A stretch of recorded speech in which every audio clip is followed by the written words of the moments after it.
51 സങ്കീർത്തനങ്ങൾ. ദൈവമേ, നിന്റെ ദയയ്ക്ക് തക്കവണ്ണം എന്നോട് കൃപയുണ്ടാകണമേ. നിന്റെ കരുണയുടെ ബഹുത്വപ്രകാരം എൻ്റെ ലംഘനങ്ങളെ മായിച്ചു കളയണമേ. എന്നെ നന്നായി കഴുകി എൻ്റെ അകൃത്യം പോക്കണമേ.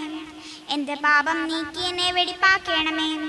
എൻ്റെ ലംഘനങ്ങളെ ഞാൻ അറിയുന്നു, എൻ്റെ പാപം എപ്പോഴും എൻ്റെ മുമ്പിലിരിക്കുന്നു. നിന്നോട് തന്നെ ഞാൻ പാപം ചെയ്തു, നിനക്ക് അനിഷ്ടമായുള്ളത് ഞാൻ ചെയ്തിരിക്കുന്നു. സംസാരിക്കുമ്പോൾ നീ നീതിമാനായും വിധിക്കുമ്പോൾ നിർമ്മലനായും ഇരിക്കേണ്ടതിന് തന്നെ. ഇതാ ഞാൻ അകൃത്യങ്ങളിൽ ഉരുവായി, പാപത്തിൽ എൻ്റെ അമ്മ എന്നെ ഗർഭം ധരിച്ചു. അന്തർഭാഗത്തിലെ സത്യമല്ലോ നീ ഇച്ഛിക്കുന്നത്, അന്തരംഗത്തിൽ എന്നെ ജ്ഞാനം ഗ്രഹിപ്പിക്കണമേ. ഞാൻ നിർമ്മലനാകേണ്ടതിന് ഈ സോപ്പ് കൊണ്ട് എന്നെ ശുദ്ധീകരിക്കണമേ. ഞാൻ ഹിമത്തേക്കാൾ വെളുക്കേണ്ടതിന് എന്നെ കഴുകണമേ. സന്തോഷവും